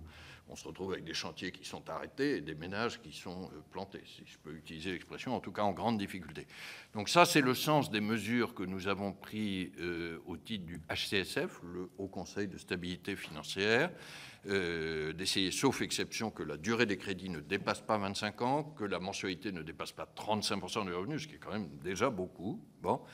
Et j'ai dit depuis le début, quand nous avons pris ces mesures, que l'objectif n'était pas de rendre le crédit plus rare, et donc pas de brider, mais de le rendre plus sûr. Et ça, je crois que c'est l'intérêt d'absolument tout le monde. Donc nous avons des crédits à taux fixe, nous avons des crédits avec heureusement des normes de durée et de charges de remboursement, mais dès lors que nous avons un crédit sain, je crois qu'il peut être abondant. Je considère que le réglage est plutôt bon en France aujourd'hui. Sur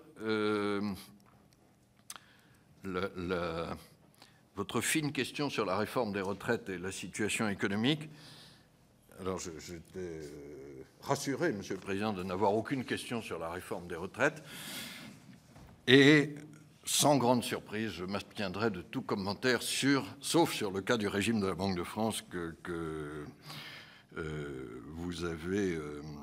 vous avez soulevé, Madame. La Banque de France est en charge de beaucoup de choses, mais elle n'est pas en charge de la réforme des retraites. Sur l'endettement, alors là, je vous rejoins totalement. Je crois qu'il y a une grande vigilance nécessaire en la matière, vigilance, voire inquiétude, pour revenir sur votre analyse des mots. Mais ça ne peut pas modifier la politique monétaire. Je crois d'ailleurs que ce n'était pas du tout le sens de votre question. Il faut que nous traitions le problème du volume de la dette publique. Je rappelle toujours ces chiffres très simples. Quand j'avais 20 ans, ce qui était il y a extrêmement longtemps, mais il y a un peu plus de 40 ans, le ratio de dette publique sur PIB, c'était 20%. Ceux qui ont 20 ans aujourd'hui partent dans la vie avec un sac à dos qui pèse 5 à 6 fois plus lourd, c'est-à-dire les 114% dont j'ai parlé. Nous ne pouvons pas continuer comme ça. Nous manquons très gravement à la solidarité. Bon. Donc c'est là qu'il y a vigilance, alerte. Vous posiez la question, je regroupe un peu les réponses, de savoir si en la matière, la Banque de France ne pourrait pas en faire plus. J'ai l'impression d'en faire beaucoup. Il m'arrive d'ailleurs de recevoir des remarques en sens inverse de la part de certains qui trouvent que j'en fais trop. Je ne cible personne. Mais je ne dis pas que c'est facile de faire des arbitrages, et évidemment, le Parlement le sait mieux que personne. Mais nous ne pouvons pas continuer avec un tel volume de dépenses publiques, de déficit et de dette. Et la Banque centrale ne peut pas se fixer comme objectif de financer la dette publique, sinon ça se termine avec une inflation beaucoup plus forte encore qu'aujourd'hui. Il se trouve que quand il n'y avait pas assez d'inflation, on a par exception acheté de la dette publique, c'était le fameux QE, là où les programmes d'achat, c'était une façon de faire remonter l'inflation vers le bon niveau et d'éviter la déflation. Alors sur votre question, Monsieur le Sénateur, sur les maires et quels conseils leur donner, je crois que je n'ai jamais donné de conseil de financement, et donc vous ne serez pas surpris que je n'en donne pas, même pas un avis qui serait d'ailleurs très peu qualifié.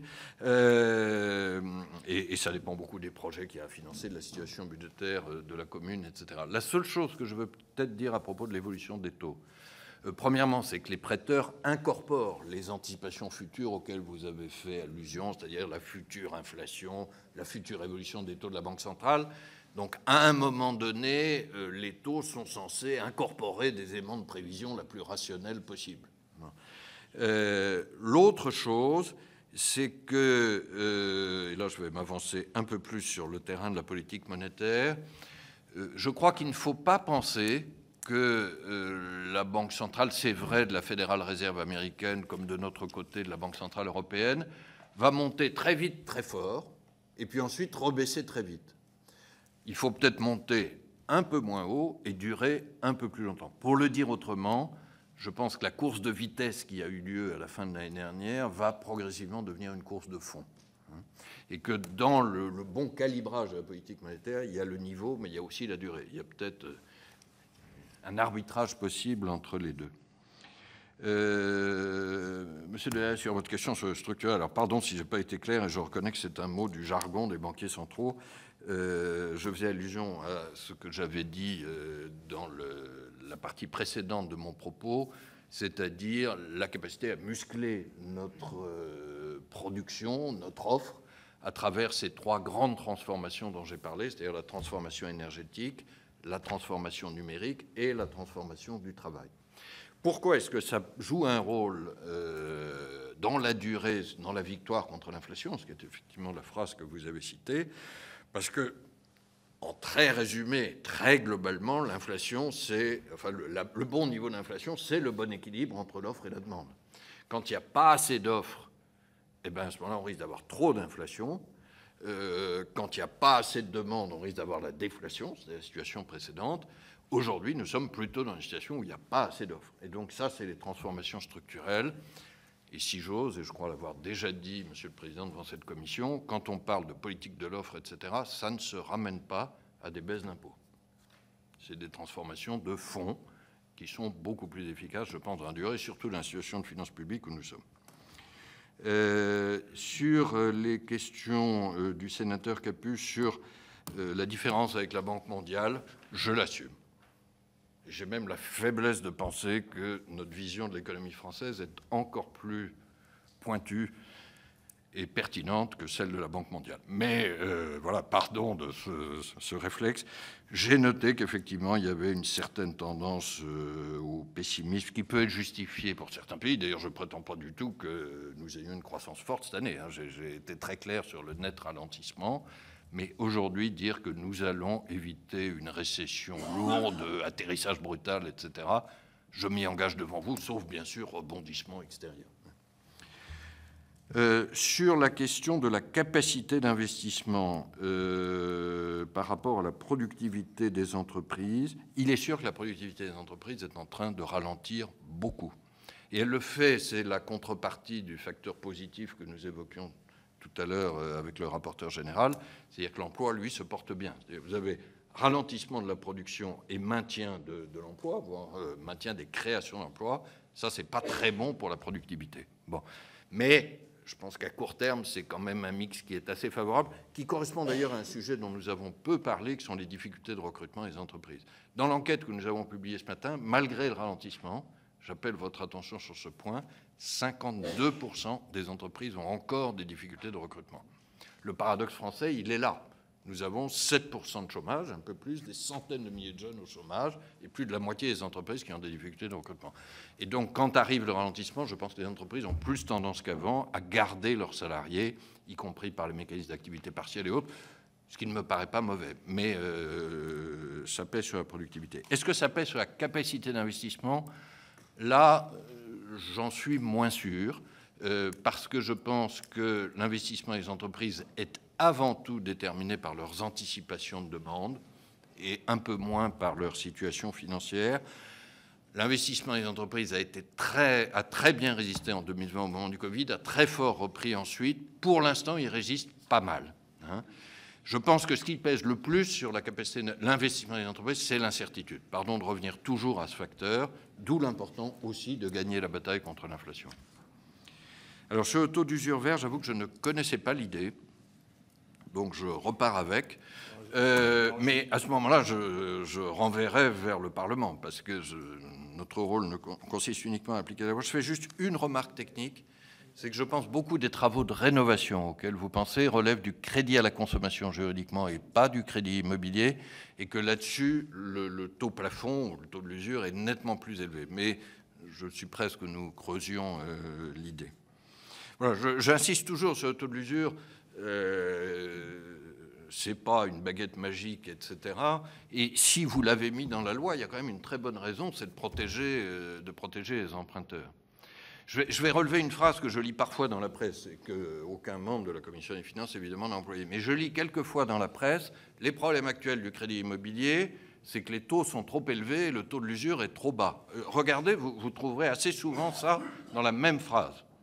Je me permets juste d'appeler respectueusement l'attention sur les professionnels qui disent ça, ou de temps en temps les commentateurs médiatiques, sur le fait que la phrase contient une contradiction intrinsèque relativement difficile à lever. Moi, je ne sais pas à la fois augmenter le taux de l'usure et baisser les taux du crédit immobilier ou garder leur progression ordonnée. Voilà. Alors, Madame Vermeillet, sur le zéro artificialisation nette, là, j'avoue que je ne vais pas me prononcer parce que la Banque de France n'a pas d'avis. Enfin, je vais regarder s'il y a quelques experts qui ont regardé, mais plutôt que de vous dire une bêtise, je préfère... Je connais par contre beaucoup mieux la question du régime spécial de la Banque de France, et merci de l'avoir évoqué. Je vais être bref là-dessus, mais je voudrais juste dire deux choses. La première, avec la plus grande netteté, et c'est essentiel pour l'information des représentants de la nation. Les agents de la Banque de France, dans leur retraite, n'ont aucun avantage particulier aujourd'hui. Ils appliquent, nous appliquons exactement les règles de la fonction publique. En termes de cotisation, en termes d'assiette du niveau de retraite, en termes d'âge légal, etc. Donc, s'il y a régime, entre guillemets, spécial de la Banque de France, ce n'est pas qu'il y ait des règles spéciales ou des avantages ou des privilèges, c'est pour une raison relativement vertueuse, et vertueuse, me semble-t-il, c'est qu'il est provisionné à l'avance à 100%. C'est la caisse de retraite de la Banque de France qui, au passage, a d'ailleurs des investissements verts et compatibles avec l'objectif 1,5 du climat. Ça, c'est la première chose que je voulais dire avec beaucoup de netteté. Et la seconde, c'est que, du coup, j'ai souhaité, comme les personnels de la Banque de France, mais j'ai souhaité le maintien de ce régime spécial dès lors que son existence correspondait à une raison vertueuse. Après, l'intention du gouvernement, et puis on verra ce qu'est le vote du Parlement, semble être différente, et pas spécifiquement sur la Banque de France, sur l'ensemble des régimes spéciaux. Nous appliquerons évidemment la loi de la République en temps et en heure quand elle sera votée, mais je suis clair sur le souhait qui était le mien. Sur la question de M. Longuet, 30 années d'inflation réduite, oui. Vous me permettrez là aussi un petit plaidoyer pro domo, c'est lié à la mondialisation. Je crois que c'est lié aussi à une relativement bonne action des banques centrales. Mais bon, nous n'avons pas toujours été parfaits. Qu'est-ce qui va se passer devant nous, ce qui était la pointe de sa question avec la décarbonation? C'est un débat aujourd'hui très difficile à trancher. Est-ce que la transition climatique qui est devant nous va représenter un peu plus d'inflation? Peut-être un peu plus. Mais dans des proportions de l'ordre de quelques dixièmes de points maximum par an, très différentes avec le choc énergétique que nous connaissons. L'inflation actuelle n'a rien à voir avec la transition climatique. Je crois que c'est très important de le dire, parce qu'il y a quelques climato-sceptiques qui ont tendance à le dire. Ce n'est évidemment pas ce que voulait dire M. Longuet. Et donc, nous devrons trouver moyen de réaliser cette décarbonation tout en maintenant une inflation modérée. Ça peut être une des raisons, d'ailleurs, pour lesquelles l'objectif d'inflation n'est pas zéro. Il est de 2%, je reviens là-dessus. Monsieur Caponella, à propos de l'analyse des mots, je vous rejoins. Je pense que confiance et vigilance sont deux mots que j'aime bien et qu'il faut garder à l'horizon. J'aime mieux ça, d'ailleurs, que optimisme et pessimisme, qui renvoient toujours à des biais psychologiques. Du côté de la vigilance, très clairement la dette, comme je le disais, je crois m'être exprimé assez fortement là-dessus. Est-ce que l'augmentation de la quantité de travail va suffire? Probablement non. Je crois qu'il faut gérer de façon plus efficace les dépenses courantes.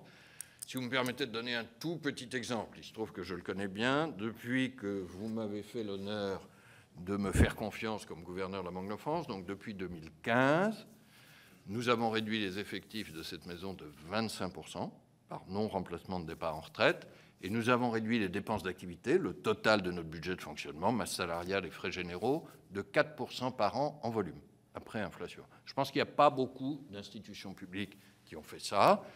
Nous l'avons fait tout en continuant non seulement à assurer nos missions, mais en développant un certain nombre sur le climat, les TPE, la médiation du crédit.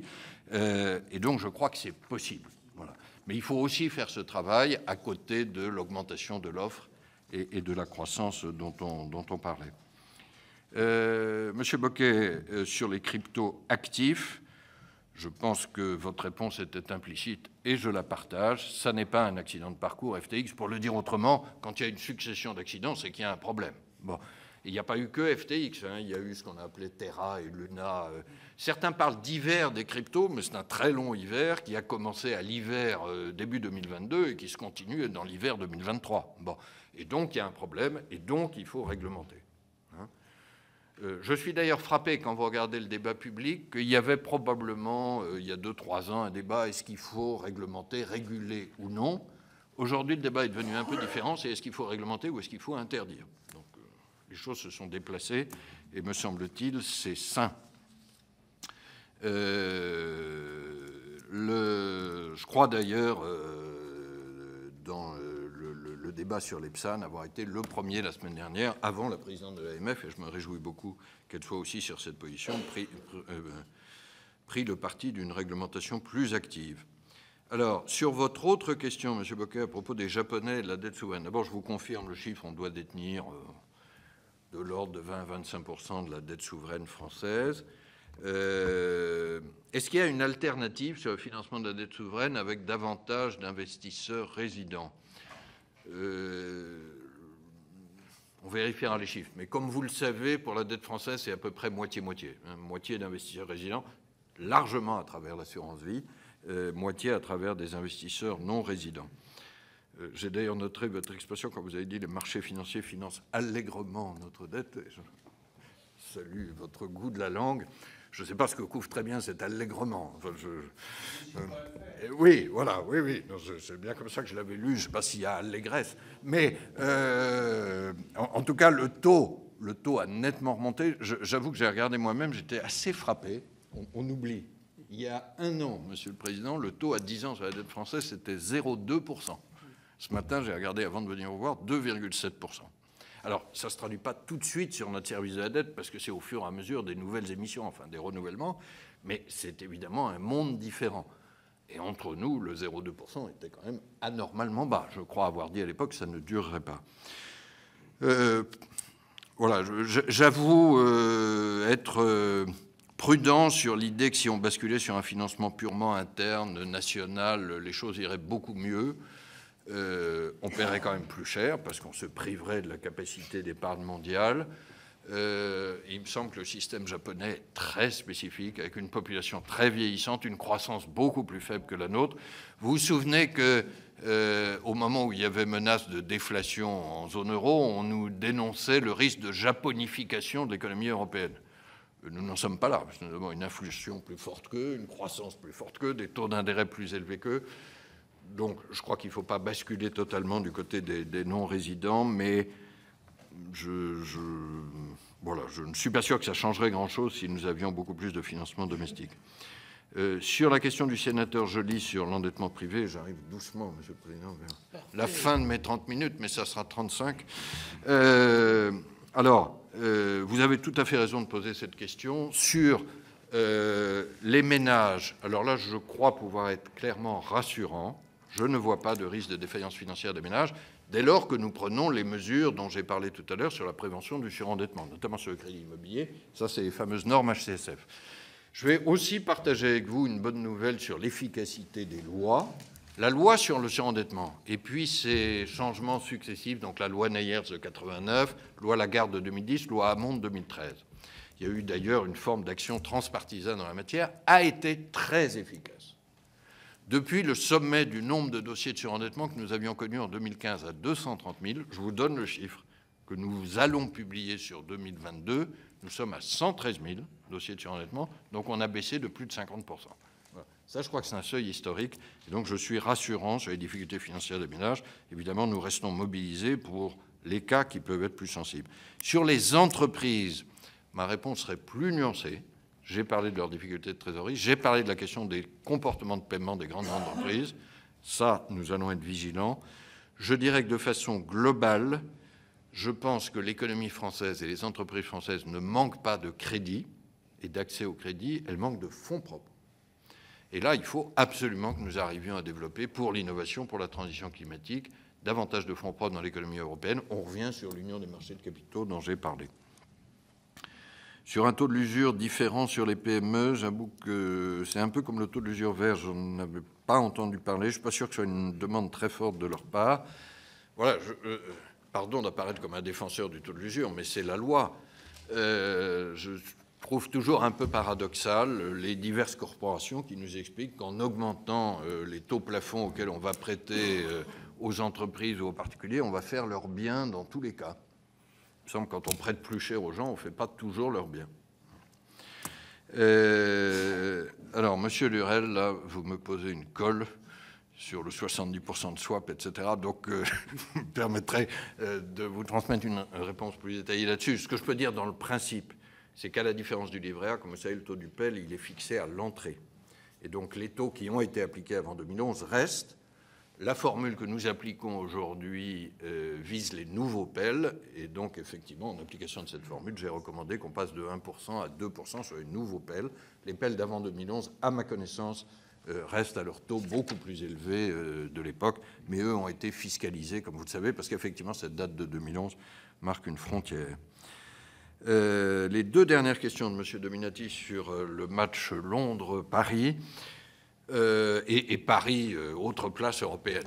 Alors, il y a peut-être un match qui est un peu plus amical que l'autre, mais je crois que nous avons plutôt marqué des points dans le match. Ce n'est pas une victoire par KO, mais d'abord, la City de Londres a perdu un certain nombre de choses, ça c'est incontestable. Il y a eu une évolution qui a beaucoup frappé, c'est quand on regarde la capitalisation boursière de la place de Paris, l'année dernière, elle a dépassé la capitalisation boursière de la place de Londres. Ça, c'était quand même une étape symbolique qu'on n'avait jamais vue. Alors, sur le match plus amical entre places européennes, chacun a tiré un peu son épingle du jeu. C'est vrai qu'il n'y a pas une place qui s'est imposée, c'est une espèce de constellation. Mais la place de Paris me paraît forte, notamment sur les activités de marché. Les grandes banques internationales, elles n'ont pas toujours leur siège européen à Paris, c'est quelquefois juridiquement à Francfort, mais de fait, elles ont leurs équipes de marché, avec tout ce que ça représente comme activité, comme emploi, comme pouvoir d'achat, à Paris. Et je ne veux pas citer de nom propre, mais la plupart des grandes banques américaines, par exemple, ont créé des floors, pardon de prendre ce mot, enfin des salles de marché très importantes à Paris. Ça, je crois que c'est une bonne chose. Il reste un sujet que vous avez évoqué, c'est ce qu'on appelle les CCP. J'avoue que je suis moi-même devenu familier avec ce terme un peu mystérieux que je connaissais mal. C'est les plateformes où s'échangent les fameux produits dérivés, les swaps, les options, etc. Ce sont des plateformes tout à fait essentielles, y compris en termes de surveillance des risques et en termes d'influence économique. Ces plateformes sont très largement à Londres aujourd'hui et elles y sont restées. Et là, je vais redire ce qui est le souhait de la part de la France. J'aimerais que nos partenaires européens soient aussi allants que nous en la matière, mais on peut imaginer une période de transition parce qu'il faut monter des CCP européennes et en particulier, je souhaiterais qu'elles soient à Paris, mais en tout cas en Europe. Mais au-delà de période de transition, nous ne pouvons pas rester indéfiniment avec un marché financier qui est à 27, sans la Grande-Bretagne, et une infrastructure de marché très importante qui, elle, est à Londres, en dehors de la régulation de Bruxelles et de Francfort. Ça, je crois qu'il faut qu'on le dise, et il faut aussi que les acteurs privés préparent ces infrastructures alternatives à Paris, à Francfort et en Europe. Enfin, on termine par la question de M. Ferraud, qui était évidemment n'est pas la plus facile pour moi, mais enfin c'est une bonne question pour terminer. D'abord, pourquoi est-ce que nos prévisions de croissance sont différentes de celles du gouvernement? Il y a des raisons techniques. Il y a aussi une raison de fond à laquelle je tiens beaucoup, c'est que nous sommes indépendants. Et puisque nous commençons l'année 2023, je vais relever devant vous le fait que grâce au Parlement, l'année 2023 marque le 30e anniversaire de l'indépendance de la Banque de France, la loi du 4 août 1993. Bon. Et nous sommes indépendants dans les taux d'intérêt. On peut trouver que c'est parfois désagréable, mais je crois que c'est nécessaire pour garder une inflation basse. Nous sommes aussi indépendants dans notre analyse économique et dans nos prévisions. Et je pense que ça contribue à notre crédibilité. Après, sur les éléments objectifs, peut-être une part de volontarisme. Il faut être honnête, il y a aussi une part d'incertitude assez forte. Nous ne prétendons pas qu'à la décimale près, notre prévision soit la seule possible. C'est vrai que l'écart est un peu plus important que celui d'une décimale, mais je m'arrêterai là. Sur la politique budgétaire, et je termine par là, si vous voulez bien, parce que votre question était essentielle, dans quelle mesure la politique budgétaire contribue à la lutte contre l'inflation? Elle y a contribué temporairement. Ce que j'ai voulu dire par ma phrase sur la victoire durable contre l'inflation, qui ne peut pas être budgétaire, c'est que plus on avance dans la durée, moins c'est efficace. D'abord parce que plus ça coûte, et on revient sur le problème de la dette publique, et qu'ensuite, si les prix de l'énergie ont changé, il faut qu'on s'y adapte, y compris d'ailleurs pour la réussite de la transition climatique et de la sobriété énergétique. Et donc, on ne peut pas indéfiniment protéger ou chercher à protéger les acteurs économiques contre une nouvelle donne. Je vous donne peut-être, si le président me donne encore 30 secondes. 30 secondes, quelques chiffres sur ce fameux prélèvement énergétique. Et je pense que je ne dépasserai pas. Il y a eu diverses estimations faites. J'ai eu l'occasion d'expliquer les diverses méthodes dans un discours en décembre. Mais on peut estimer qu'en 2022, ça a représenté en gros une taxe extérieure à payer aux fournisseurs de pétrole et de gaz autour de 60 milliards d'euros ou de 2,5% du PIB. Comment se répartit cette taxe? Alors, ex ante, c'est très facile à voir. En gros, c'est au prorata de la facture énergétique. Donc, il y a 2 tiers entreprises, 1 tiers ménage. Ensuite, intervient le budget. Et les mesures budgétaires ont été extrêmement fortes en 2022 et ont représenté, selon les estimations, entre un gros tiers et la moitié du choc. La part des ménages a beaucoup reculé, à 6%, et la part des entreprises a reculé autour de 50% à peu près. Ça, je dirais que c'est assez agréable à court terme. C'est peut-être nécessaire pour amortir le choc, mais dans la durée, il faut que cette part budgétaire revienne, je l'ai dit, d'ici 2 à 3 ans vers zéro, parce que sinon, nous ne ferons pas l'adaptation nécessaire. Alors là où je vous rejoins totalement, c'est que nous avons besoin, évidemment, d'investissements publics. Mais il vaut mieux faire des investissements dans la transition climatique que dans des subventions à la consommation d'essence. Peut-être que pour un temps, il fallait faire la fameuse ristourne. Mais si nous prolongeons ça, nous ne réussirons pas la transition climatique et nous dépenserons notre argent pour des choses qui sont plutôt contre-productives, y compris d'ailleurs même contre l'inflation. Parce que si vous maintenez une consommation énergétique élevée et que les prix de l'énergie sont ceux qui augmentent fort, si vous soutenez trop la consommation en général, on n'arrivera pas à régler l'inflation. Donc, je crois que c'est une question de réduction progressive. Et ceci étant dit, je sens, Président, qu'il est temps de m'arrêter. Il me semble que j'espère avoir couvert l'essentiel en vous remerciant encore. Non, vous êtes parfaitement dans les temps et merci d'avoir répondu à l'ensemble des questions de nos collègues. J'ai eu un moment d'hésitation quand vous m'avez parlé du 4 août. Je reconnais que pardon, Monsieur le Président, j'ai redécouvert cette date ce matin. Vrai, mais c'est quelque chose, et je me suis dit, mais c'est pas moi qui les choisis. Non, mais c'est pas mal. Les autorités démocratiques de l'époque. Non, et je ne prétendrai pas faire l'unanimité des différents bancs ici en disant qu'il y a le même consensus sur l'abolition des privilèges et la création de l'indépendance de la Banque de France. Ouais, vous avez essayé de faire un rapprochement de l'importance des choses. Quoi, vous les avez mis sur le même pied d'égalité.